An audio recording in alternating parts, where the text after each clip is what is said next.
আসসালামু আলাইকুম, কেমন আছেন সবাই? আশা করি সব অনেক ভালো আছেন। আমিও আলহামদুলিল্লাহ অনেক ভালো আছি। আজকে সন্ধ্যা থেকেই আমার প্রচুর পরিমাণে ভেজিটেবল পকোড়া খেতে ইচ্ছা করতেছিল। তারপর দোকানে গিয়ে দেখলাম যে ভেজিটেবল পকোড়া আজকে বানাইনি, তাই বাসায় ফিরে এসে আমি নিজেই ভেজিটেবল পকোড়া বানাতে শুরু করলাম।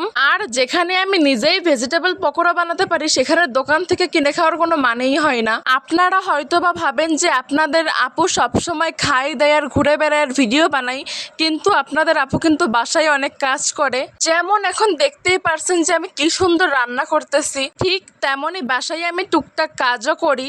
তারপর এখন আমার তৈরি হয়ে গেছে ভেজিটেবল পকোড়া। আর পকোড়াগুলো কিন্তু অনেক মুচমুচে হয়েছিল, কারণ আমি বেসন ব্যবহার না করে এখানে চালের গুঁড়া ব্যবহার করছি। আর আজকে আমাদের বাসায় বেসন ছিলও না। আমি ভেজিটেবল পকোড়া বানানোর পর দেখলাম যে আম্মু আম কেটে দিচ্ছে, তাই আজকে পকোড়া আর আম দিয়ে সন্ধ্যার নাস্তাটা করলাম।